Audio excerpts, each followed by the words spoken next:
এখন কর্মস্থলে এসে গেলাম।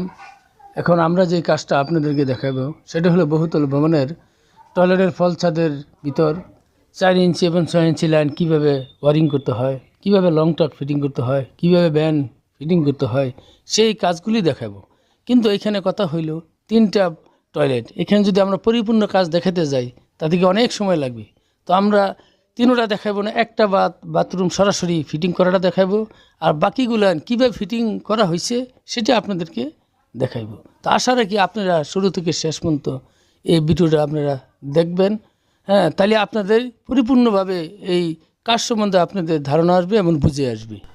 তো চলুন এখন আমরা কাজ শুরু করি। প্রিয় দর্শক মণ্ডলী, আমরা এখন কাজ শুরু করেছি। এখানে একটা টয়লেটের সংযোগ দেওয়া হইতেছে।